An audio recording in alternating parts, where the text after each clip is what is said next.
ভাবো তোমাকে যদি কেউ বিয়ের প্রস্তাব দিতে এসে বলে যে সে বিয়ে করতে চায় কারণ সে নিজের বাচ্চাদের নিয়ে একটা এক্সপেরিমেন্ট করতে চায়, তাহলে তোমার উত্তর কি হবে? কথাটা শুনেই তুমি হয়তো ভাবছো, এ আবার কোন দেশের পাগল রে বাবা। তো এ হলো হাঙ্গেরি দেশের এক পাগল যার নাম লাজলো পোলগার।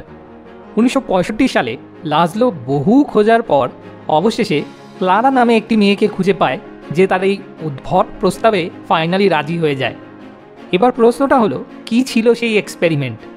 তো লাজলো বিশ্বাস করত যে ট্যালেন্ট অর্থাৎ প্রতিভা কখনোই জন্মগত হয় না, বরং সেটা হয় অভ্যাসগত। আর ওর এই বিশ্বাসটাকেই গোটা বিশ্বকে প্রমাণ করে দেখানোর জন্য ও নিজের সন্তানদের টেস্ট সাবজেক্ট হিসেবে বেছে নেওয়ার পরিকল্পনা করে।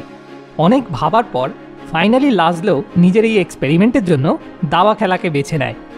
লাজলো ঠিক করে যে ও ওদের সন্তানদের বাড়িতেই পড়াশুনো করাবে, আর ওদের বাড়িতে চারিদিকে শুধু দাবা খেলার বিষয়ে বিভিন্ন বই, বিভিন্ন ছবি আর দাবার সাথে রিলেটেড যা কিছু হতে পারে সেই সব কিছু দিয়ে ভরানো থাকবে।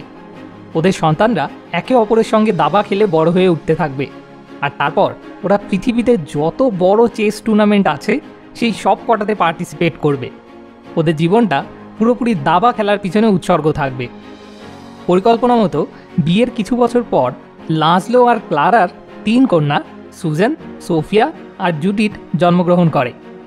লাজলোর বড় মেয়ে সুজান 4 বছর বয়স থেকে দাবা খেলতে শুরু করে, আর মাত্র 6 মাস পরই আশ্চর্যজনকভাবে সুজান বড়দেরকে দাবা খেলায় হারাতে শুরু করে।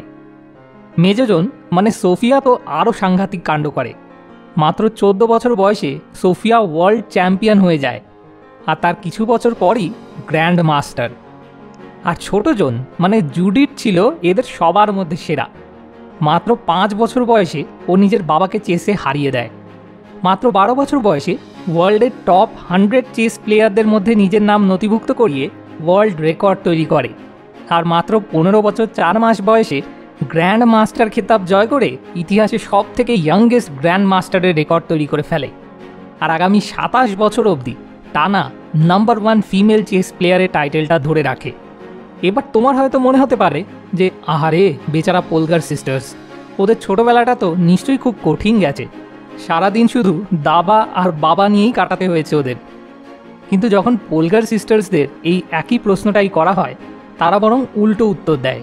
ওরা বলে ওদের ছোটোবেলাটা এক্সাইটমেন্ট আর আনন্দে ভরা কেটেছে। ওদের চেস খেলতে এতটাই ভালো লাগতো যে কিছুতেই ওদের মন ভরতো না। এমনকি একবার তো সোফিয়াকে রাত্রিবেলায় বাথরুমে বসে পর্যন্ত দাবা খেলতে দেখে লাজলো রীতিমতো সোফিয়াকে বকা দিয়েই বলে যে এবার দাবার গুটিগুলোকে একটু ছাড়তে। কিন্তু উত্তরে সোফিয়া বলে যে ও গুটিগুলোকে ছেড়ে দিলেও গুটিগুলো ওকে ছাড়ে না। এর কারণ পোলগার সিস্টাররা এমন একটা কালচারের মধ্যে বড় হচ্ছিল যেখানে দাবা ছিল অন্য সব কিছুর থেকে বেশি গুরুত্বপূর্ণ। আর দাবাতে ভালো করতে পারলে প্রশংসা, পুরস্কার এবং সম্মানও পাওয়া যেত। আর তার সাথে ওদের দাবা খেলতে মজাও লাগতো। এই কারণে দাবা ওদের কাছে সবথেকে আকর্ষণীয় একটা অভ্যাস হয়ে উঠেছিল। ঠিক যেমন কলেজে থাকাকালীন বেশিরভাগ ক্ষেত্রে আমরা এরকম একটা কালচারের মধ্যে দিয়ে জীবনযাপন করি যেখানে মাল খাওয়া, বিড়ি ফোঁকা এইসব অভ্যাসগুলোকে একটা কুল অভ্যাস হিসেবে দেখা হয়। যে যত মাল বা বিড়ি টানতে পারে সে তত বেশি প্রশংসা পায়, আর তাকে তত বেশি সম্মানের চোখে দেখা হয়। আর যথারীতি মাল খেতে বা বিড়ি ফুঁকতে মজা তো আসেই। ফলে রোজ রোজ নেশা করে বাথরুমে পিছন উল্টে পড়ে থাকাটাই তখন সবথেকে আকর্ষণীয় একটা অভ্যাস হয়ে ওঠে। শুধু কলেজে থাকার সময় না, জীবনের বিভিন্ন পর্যায়ে আমরা যে কালচারের মধ্যে জীবনযাপন করি সেই কালচারে যে অভ্যাসের পরিবর্তে প্রশংসা ও কুল ডুড জাতীয় সম্মান পাওয়া যায়, সেই অভ্যাসগুলোই জীবনের সেই পর্যায়ে আমাদের কাছে সবথেকে বেশি আকর্ষণীয় লাগে, যার ফলে সেই অভ্যাসগুলোই আমাদের অজান্তেই আমাদের মধ্যে তৈরি হয়ে যায়। আমাদের আশেপাশের লোকেদের মতামত আমাদের উপর যে কতখানি প্রভাবশালী হয় সেটা প্রমাণ করার জন্য 1950 সালে সলোমন আস নামের একজন সায়েন্টিস্ট একটা এক্সপেরিমেন্ট করেন।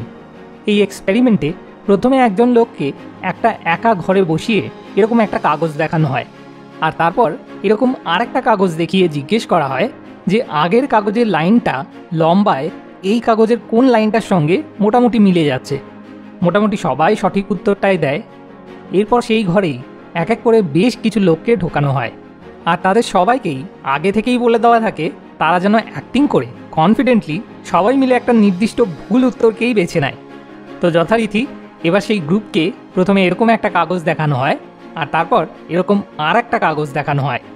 এবার গ্রুপের সবাই মিলে এ অপশানটা ঠিক বলতে থাকে, যেটা কিনা দেখেই বোঝা যাচ্ছে অবভিয়াসলি ভুল।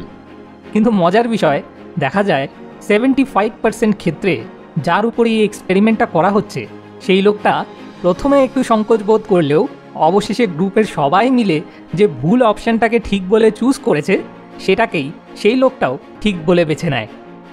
ঠিক যেমন কোনো নেশার কবলে পড়ার আগে আমরা সবাই জানি যে সেটা খাওয়াটা উচিত না, কিন্তু যখন আমাদের বন্ধুরা সবাই মিলে সেই অনুচিতটাকে উচিত বলে মেনে নেয়, এমনকি উল্টে সেটার প্রশংসা করতে শুরু করে, তখন আমাদের মধ্যে 75%ই সেটাকে উচিত বলে মেনে নিয়ে নেশার কবলে নিজেকে সঁপে দিই। একটু মন দিয়ে লক্ষ্য করলেই তুমিও এটা দেখতে পাবে যে সকাল থেকে রাত অবধি তুমি রেগুলার যে অভ্যাসগুলো পালন করো তার মধ্যে বেশিরভাগই তুমি তোমার আশেপাশের মানুষজন বা তুমি যে কালচারে আছো সেই অনুযায়ী বেছে নিয়েছো।